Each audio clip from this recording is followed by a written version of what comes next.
शिष्य महोत्सवात वैचारिक प्रबोधन आणि सृजनात्मक अभिव्यक्तीचा संगम। आजी माजी विधी विद्यार्थी व वैचारिक कट्टा यांच्या संयुक्त विद्यमाने भव्य असा गुरु शिष्य महोत्सव मोठ्या उत्साहात पार पडला।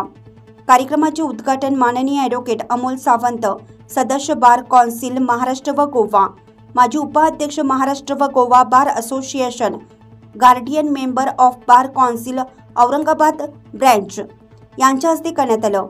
अध्यक्ष समारोप ज्येष्ठ विधितज्ञ SR बोधडे यांच्या मार्गदर्शनात संपन्न झालं।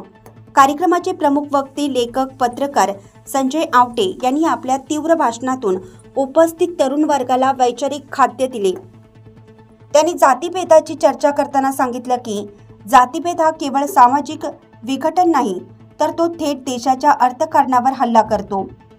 त्यांनी जय भीम या घोषणेचा अर्थ विशद करताना म्हटले, जय भीम ही विशिष्ट समाजापुरती मर्यादित नाही, तर ती प्रत्येक सामान्य माणसाची यशाकडे नेणारी गुरुकिल्ली आहे। गांधी, नेहरू, आंबेडकरांचा उल्लेख करत त्यांनी भारत या संकल्पनेचा सर्वसमावेशक दृष्टिकोन समोर ठेवला। कार्यक्रमात कवी अनंत राऊत यांच्या कवितांनी वातावरण भारावून टाकलं।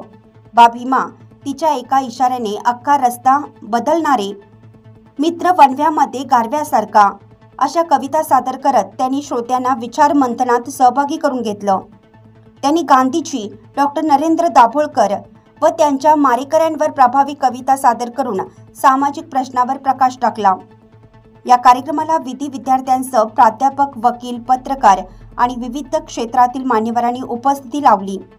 कार्तिकी कराड यांनी उत्तम सूत्रसंचालन करून कार्यक्रमात रंग भरलं। अजय अंभोरे व चेताली रक्तांडे यांच्या भावनिक गायनाने कार्यक्रमाची शान वाढवली।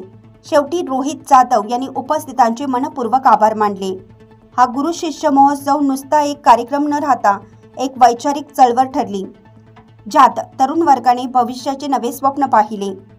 नाशिक लक्ष न्यूज ब्युरो रिपोर्ट, नाशिक।